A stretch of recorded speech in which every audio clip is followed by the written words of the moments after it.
દુનિયામાં સૌથી મફત પણ સૌથી કિંમતી શું છે? હા, માં. માં એ સ્ત્રી છે જે આખી જિંદગી આપણું ફ્યુચર બનાવે છે અને એ જ સ્ત્રી ક્યારેય પોતાના માટે વિચારતી નથી. અને માં ફક્ત એક શબ્દ નથી, આખી દુનિયાનું સુરક્ષિત એક સ્થાન છે.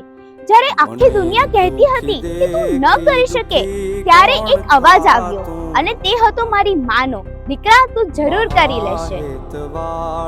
પોતાની ઊંઘ, પોતાના સપના અને પોતાની ખુશી બધું જ આપણા માટે કુરબાન કરી દે છે. માં, આજે હું મોટી થઈ ગઈ છું, પણ તારી ચિંતા નાની નથી થઈ હજુ પણ.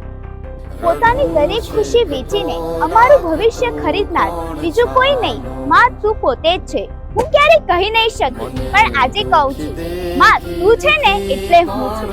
હેપી મધર્સ ડે મમ્મા, લવ યુ ઓલવેઝ.